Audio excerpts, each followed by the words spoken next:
Masked man stormed in, waving a gun. People dove for cover, but I couldn't. A mother clutched her child just a few feet away, and in that split second, I knew hiding wasn't an option. The store felt like it was running on fumes, lights humming, shelves neat but tired, the air a little too cold, as if someone had turned the thermostat down and forgotten it. A cashier scanned items with the rhythm of a metronome that had lost interest in music. Daniel kept his basket close to his chest, not because anyone would take it, but because holding it made the math feel steadier. Bread, milk, cereal. He turned the loaf so the price sticker faced up, the way you check an old bruise to see if it's fading. He'd done the arithmetic twice before leaving home, once in his head and once on a crumpled receipt with a dull pencil, because mistakes cost more than pride. He scanned the aisles with the instinct of someone who had learned to want less.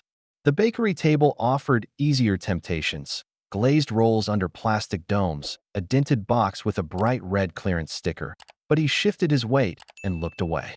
Meals had to last, and sugar didn't stretch. Milk did. Cereal did, especially the kind without cartoon faces. He wasn't above store brands. He just wished store brands felt less like a decision about the future. A cart rattled past with a squeaky wheel that complained in a higher pitch every few feet. The sound made him think of the apartment, of how the bathroom door stuck when it rained, of how the water heater sighed between showers as if asking for patience.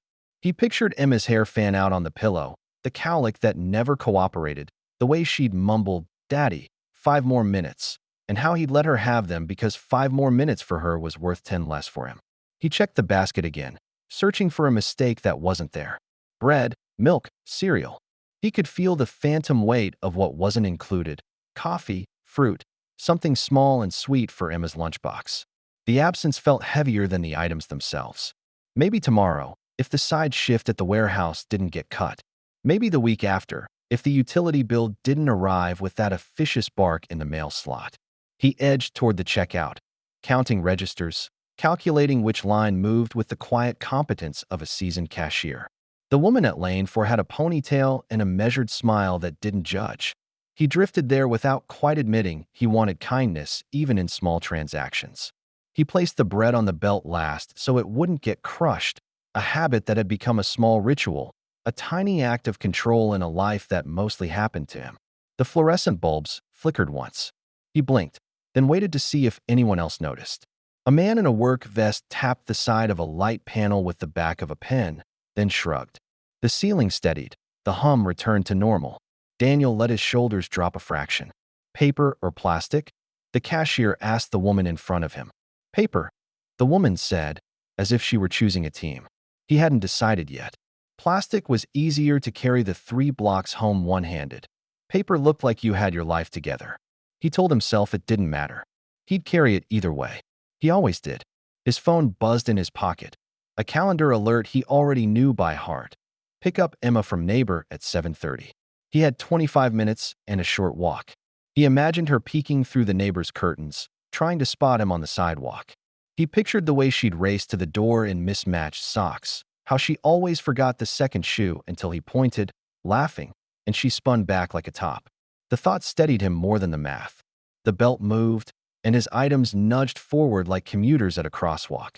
He resisted the instinct to add something else: eggs, bananas, yogurt in a 2-for deal. Anything that would make breakfast look fuller. He stayed with the plan. Bread, milk, cereal. He could make that work.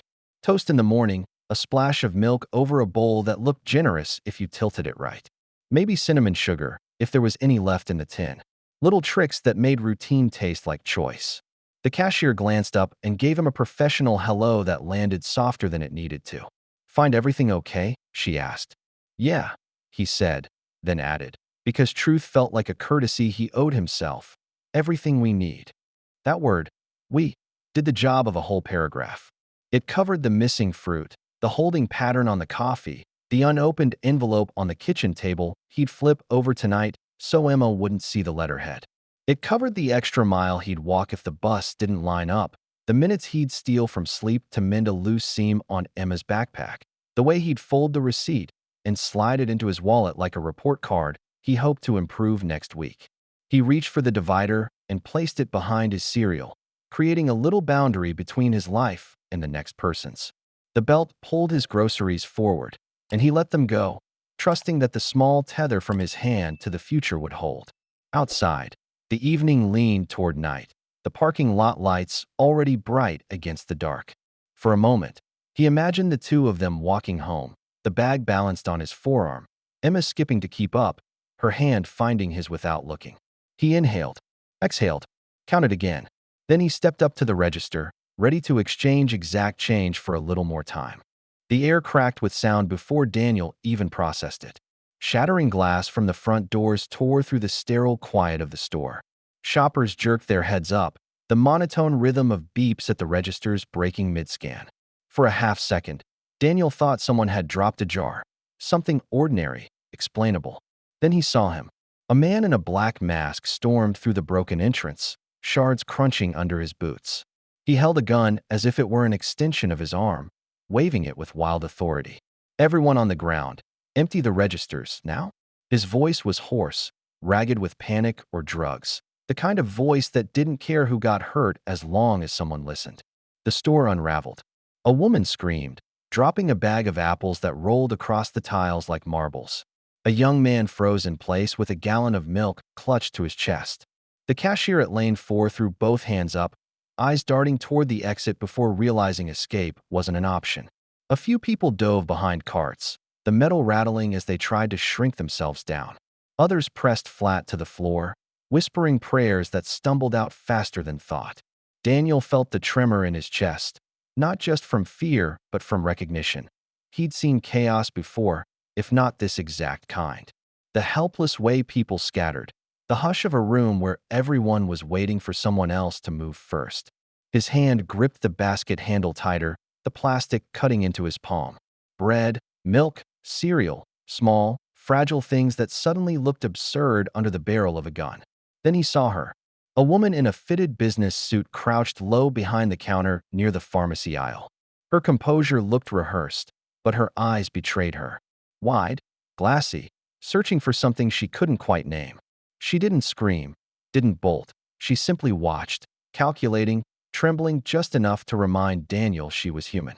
He didn't know her name yet, but he felt her fear as if it had been placed directly into his hands. The gunman's shadow slid across the polished tiles. He jabbed the weapon toward the registers, ordering them to open.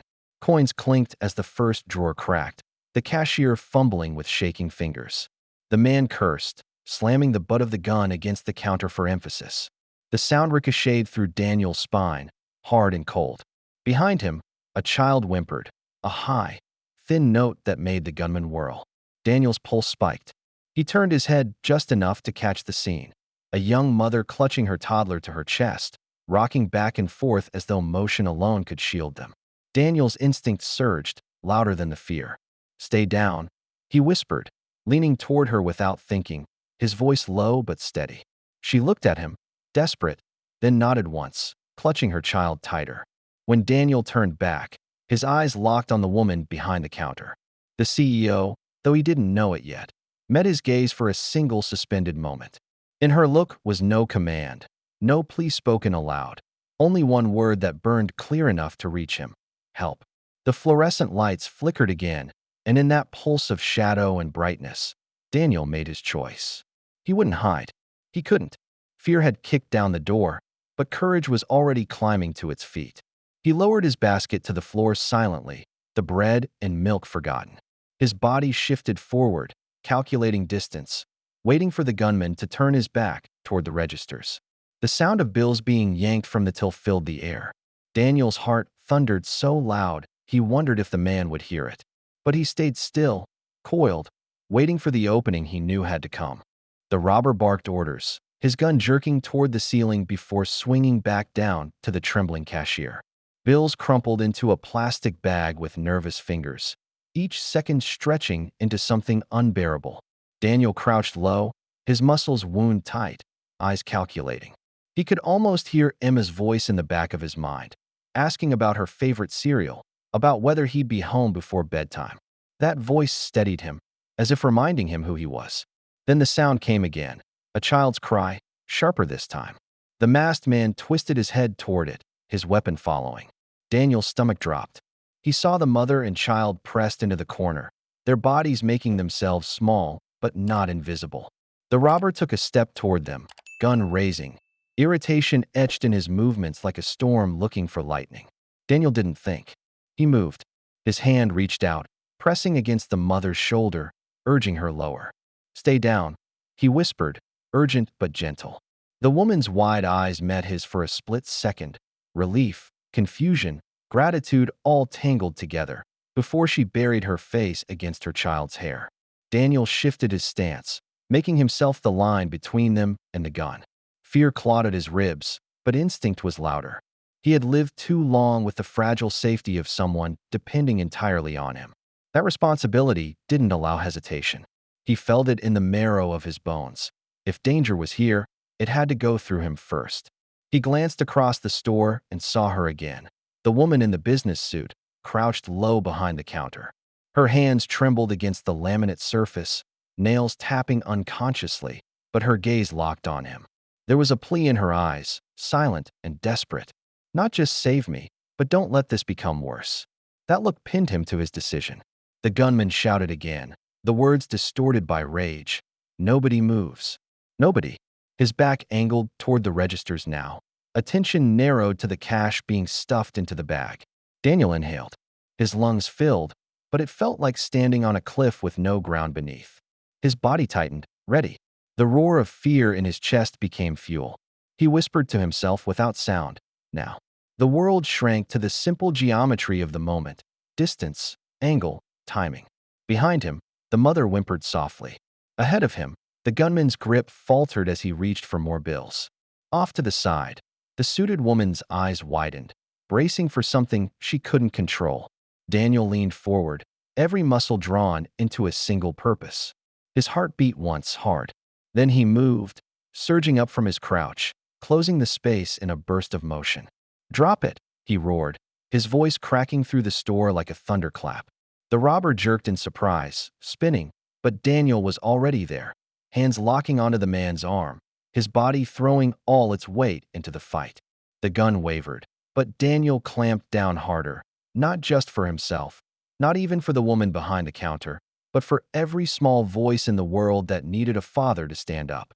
The gun was colder than Daniel expected, even through the robber's grip. Metal scraped against his palm as he clamped both hands on the man's arm, twisting hard. The weapon jerked sideways, its muzzle slicing the air with every frantic movement. The sound of their struggle drowned out everything else: the beeping registers, the whispers of prayers, the muffled sobs. All that existed now was breath, sweat, and the fight for control. "Let go," the robber snarled, his voice cracking under strain. His other fist hammered against Daniel's ribs, each blow sending a flash of pain through his body. Daniel grunted, his jaw tight, refusing to release his hold. Pain was nothing compared to what was at stake. The gun kicked suddenly, an explosion of sound, a deafening crack that shattered the aisle. A spray of cardboard and oats erupted as a bullet tore through a row of cereal boxes, raining flakes onto the polished floor. Shoppers screamed, bodies hitting the ground even flatter, hands covering heads. The chaos only fueled Daniel's determination. He slammed his shoulder forward, shoving the robber off balance. Their feet skidded across the tile, shoes squealing as if the store itself resisted the violence. Daniel's mind narrowed to the raw mechanics of the fight: angle the wrist, break the grip, keep the barrel away from people. His breaths came ragged, but his voice stayed sharp, cutting through the grunts. "Drop it." The robber fought like a cornered animal, desperation giving him strength. His mask slipped slightly, revealing a jaw clenched in rage, sweat running along his cheek. He spat curses, trying to twist free, but Daniel bore down harder, his knuckles whitening around the robber's wrist. For a second, the gun turned toward Daniel's chest. He felt the void of its aim like a hole punched into reality. Instinct screamed. He slammed the robber's hand against the checkout counter, metal clanging loud enough to make everyone flinch. The weapon clattered, half loosened, but the man yanked back, teeth bared. Daniel remembered Emma's face, the way she looked when she ran to him after school, her backpack bouncing against her small shoulders. That image struck deeper than fear, sharper than pain. It gave him the surge he needed. With a guttural shout, he wrenched the man's arm sideways, twisting until the gun slipped free. The weapon skidded across the floor, spinning until it slammed into the leg of a display stand. The robber lunged after it, but Daniel reacted faster, driving his body forward in one last push. They crashed to the ground, tile biting into skin, the man pinned beneath Daniel's weight. "Stay down," Daniel barked, his voice echoing with authority he hadn't felt in years. The robber squirmed, kicking wildly, but the fight was already leaving him. Sirens wailed in the distance, growing louder with every heartbeat. Daniel pressed the man's shoulders hard against the floor, his own chest heaving, sweat dripping into his eyes. The adrenaline trembled through him, but he didn't let go. Not until two security guards rushed in, weapons drawn, shouting commands. Not until they pulled the robber's arms back and snapped cuffs around his wrists. Only then did Daniel push himself upright, hands shaking as if they were only now remembering fear. The danger was over, but his body still hummed with the echo of it. The gunshot, the serial raining down, the knowledge of how close it had come. The store, once filled with screams, began to stir with cautious relief. People whispered. Some clapped nervously. Others simply stared at the man in the worn jacket who had wrestled chaos to the ground. For a moment, Daniel just stood there, chest heaving, his hands still trembling from the fight. The sharp tang of gunpowder clung to the air, mixing with the sickly sweet scent of burst cereal. His breath rasped in his ears louder than the chatter rising around him. The gun lay wedged against a toppled display of discount cookies, far out of reach now, but Daniel's body hadn't yet gotten the message that the danger had passed. Every muscle stayed tight, every nerve still buzzing as if expecting the next blow. Around him, the store's stunned silence fractured into sound. A cautious clap started near the registers, hesitant, almost embarrassed. Then another joined, firmer this time. Soon, scattered applause filled the room, uneven but genuine. Daniel shifted, uncomfortable under the attention. He hadn't lunged at the robber to earn anyone's praise. He'd done it because there had been no other choice. The security guards pulled the robber to his feet, the cuffs biting his wrists. He spat curses that no longer carried weight, his eyes darting with the restless anger of a man already defeated. The guards shoved him toward the shattered entrance, just as flashing red and blue lights painted the aisles. Sirens wailed outside, their rhythm both jarring and oddly reassuring. Daniel leaned against the counter for balance, sucking in deep breaths. His ribs throbbed where the robber's fists had landed, a dull ache that promised bruises by morning. Sweat dampened his collar, soaking into the frayed lining of his jacket. He wiped his forehead with the back of his sleeve, suddenly aware of how ordinary he must look after something extraordinary. A man worn thin, patched together by necessity and habit. That's when she approached, the woman in the business suit. Her steps were unsteady, her heels clicking against the tile in a rhythm that betrayed her nerves. She stopped in front of him, eyes wide, lips trembling as though searching for the right words. For a moment, she said nothing, just stared at the man who had thrown himself into danger. You saved my life," she finally whispered. Her voice carried the disbelief of someone used to control, someone unaccustomed to being at another's mercy. Daniel exhaled slowly, almost embarrassed by the weight of her gratitude.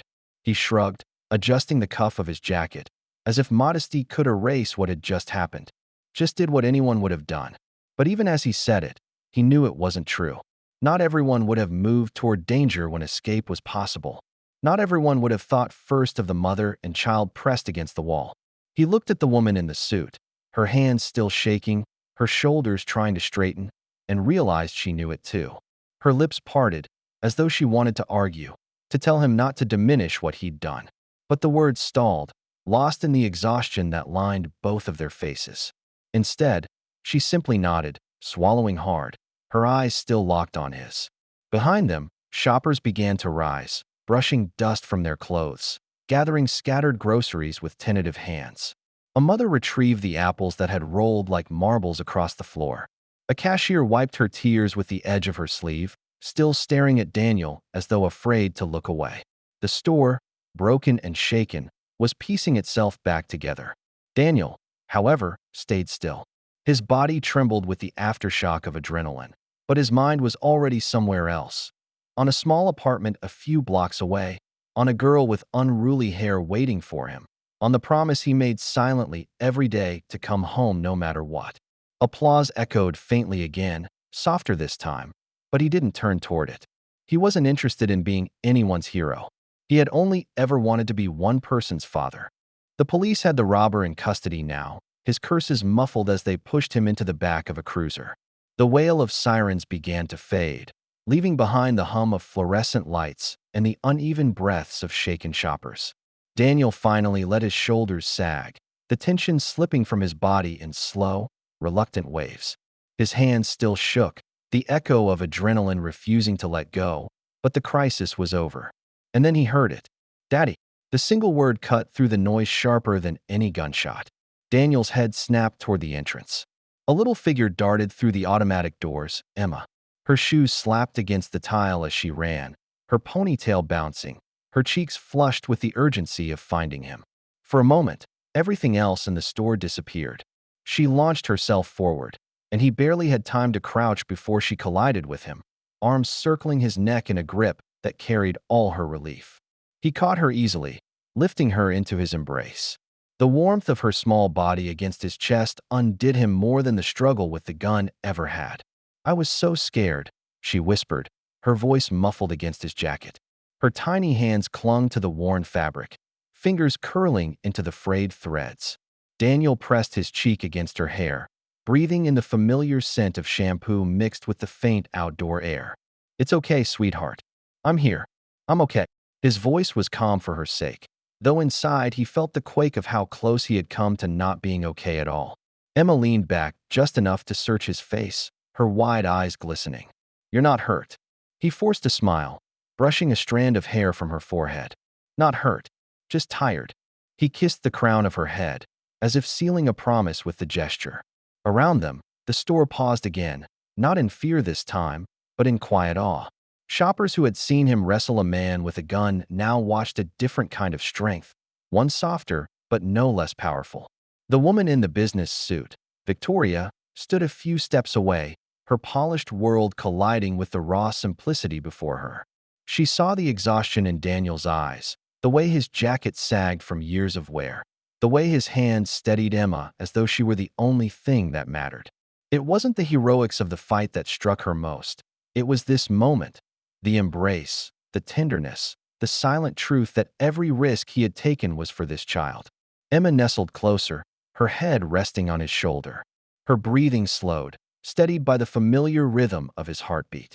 Daniel swayed slightly, rocking her without realizing it, the movement as natural as breathing. The world outside might see him as a man who had just stopped a robbery, but in his daughter's arms, he was only what he had always needed to be, her father. And that, to him, was the only role that mattered. Victoria lingered near the counter, watching the reunion as though it were a scene she wasn't meant to intrude upon. The polished composure she carried into boardrooms had been stripped away by the robbery, leaving behind a woman whose hands still trembled at her sides. Yet when she looked at Daniel holding his daughter, the tremor wasn't from fear anymore. It was from recognition, though she couldn't yet explain why.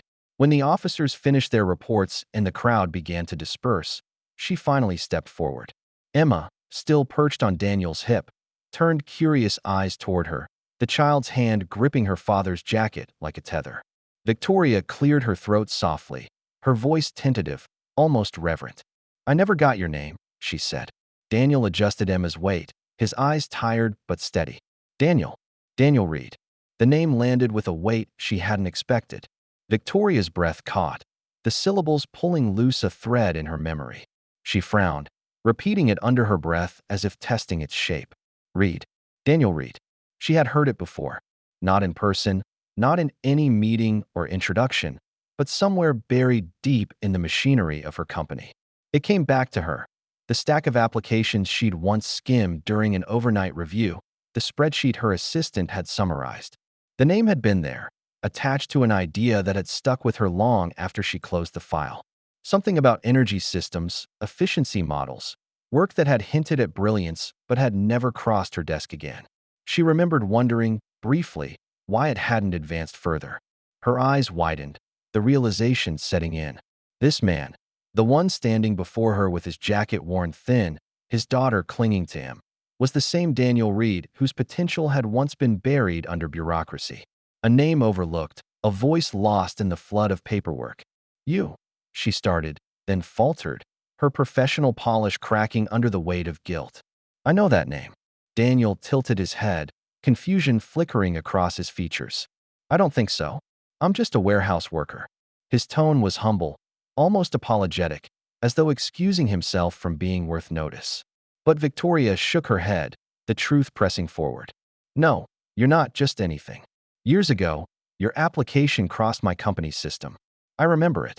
You had ideas that could have changed the direction of an entire department." She hesitated, her voice softening. "And somehow we missed it.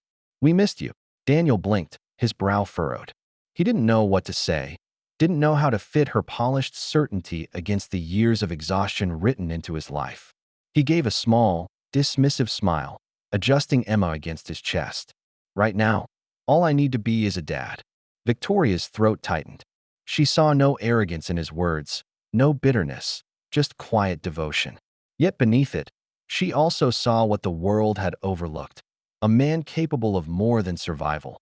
A man whose strength went deeper than muscle or instinct. And for the first time since the robbery ended, Victoria felt something other than fear or relief. She felt the sharp pang of destiny, an unshakable sense that this meeting was not chance but correction. The world had failed Daniel once. She would not let it happen again. By morning, the story had already taken on a life of its own. Daniel woke to the buzz of his phone vibrating across the nightstand. He rubbed his eyes, still sore from the fight and the restless hours after it. Emma was curled against him, her small hand resting on his arm as though she'd anchored him there in her sleep. He slipped free carefully, easing himself upright so she wouldn't stir. The phone screen glowed with notifications, messages from neighbors, co-workers, even numbers he didn't recognize. Headlines filled his feed, bold letters impossible to ignore. Single dad saves CEO during grocery store robbery. Unknown hero stops gunman. Daughter calls him daddy moments later. His face wasn't front-page material. Most photos were grainy shots from shaken hands holding phones, but the story was there. A man in a worn jacket. A child running into his arms. A moment that caught the city's imagination, not for its glamour, but for its humanity. Daniel scrolled, uneasy. Every word about him felt like it belonged to someone else. He wasn't used to attention, wasn't looking for it. He had groceries to stretch, bills stacked on the counter, a daughter who still needed breakfast before school. Heroics didn't change any of that. Yet the world was talking. Strangers online called him brave. Commenters asked about his story, his daughter, his life. Some wondered aloud why a man willing to risk himself for others was working 2 jobs to survive. Others asked who would step up for him now. Emma stirred, yawning, her hair sticking out in uneven tufts. She rubbed her eyes and blinked at him. "Daddy, why are people saying your name on the TV?" She pointed to the small set on the counter, where a reporter stood in front of the grocery store, replaying the night's events. Daniel crossed the room and turned the volume low. "They're just talking about what happened," he said softly. Her eyes widened. "Because you saved everyone?" He hesitated, then knelt to her level, brushing her bangs from her forehead. "Because I tried to keep people safe. That's all." Emma thought about that for a moment, then smiled sleepily, satisfied. "That's because you're my daddy." She wrapped her arms around his neck before padding toward the kitchen for breakfast. Daniel stood, the corner of his mouth lifting despite his discomfort. To her, none of this was new. He had always been her hero. The world was just catching up.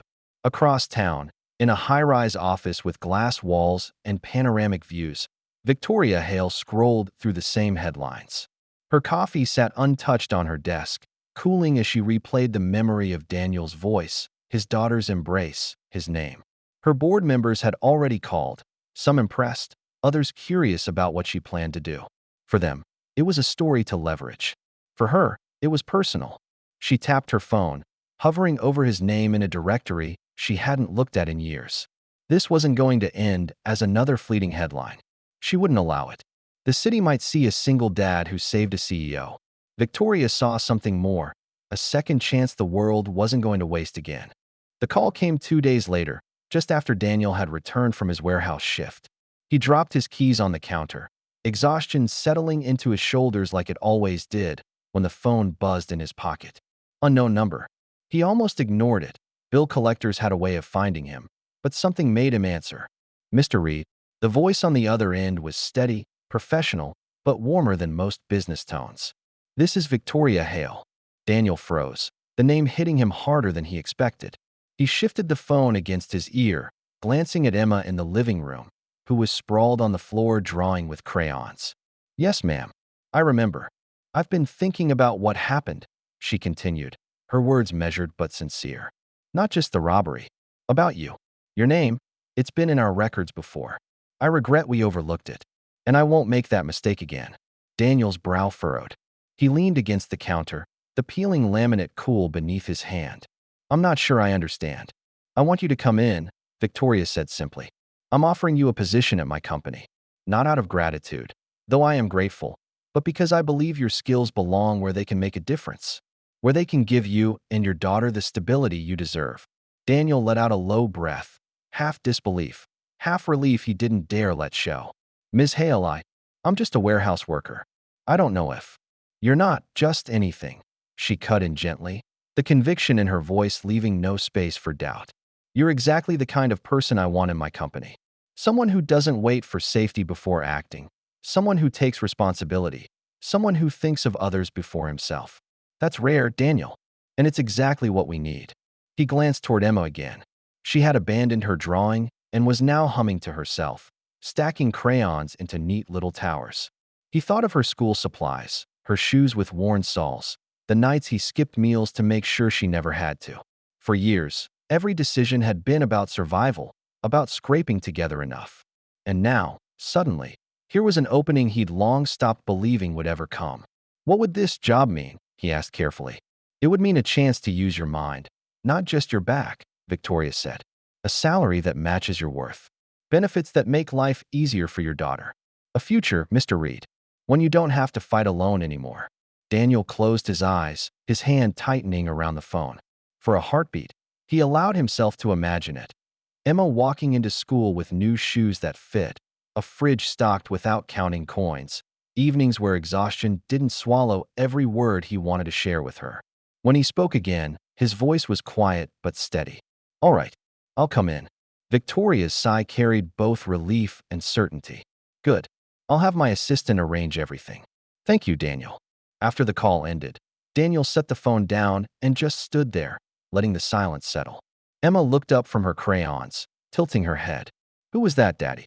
He walked over, ruffling her hair, his smile small but real. Someone who thinks we deserve a better chance.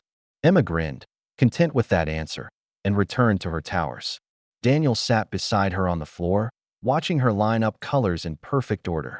For the first time in years, the weight in his chest felt lighter. He hadn't been searching for recognition. All he'd ever wanted was to give Emma more than scraps of time and worn-out things. And now, because he'd chosen courage over fear, that door was opening. The robbery had ended with sirens and shattered glass. But the future, their future, was just beginning.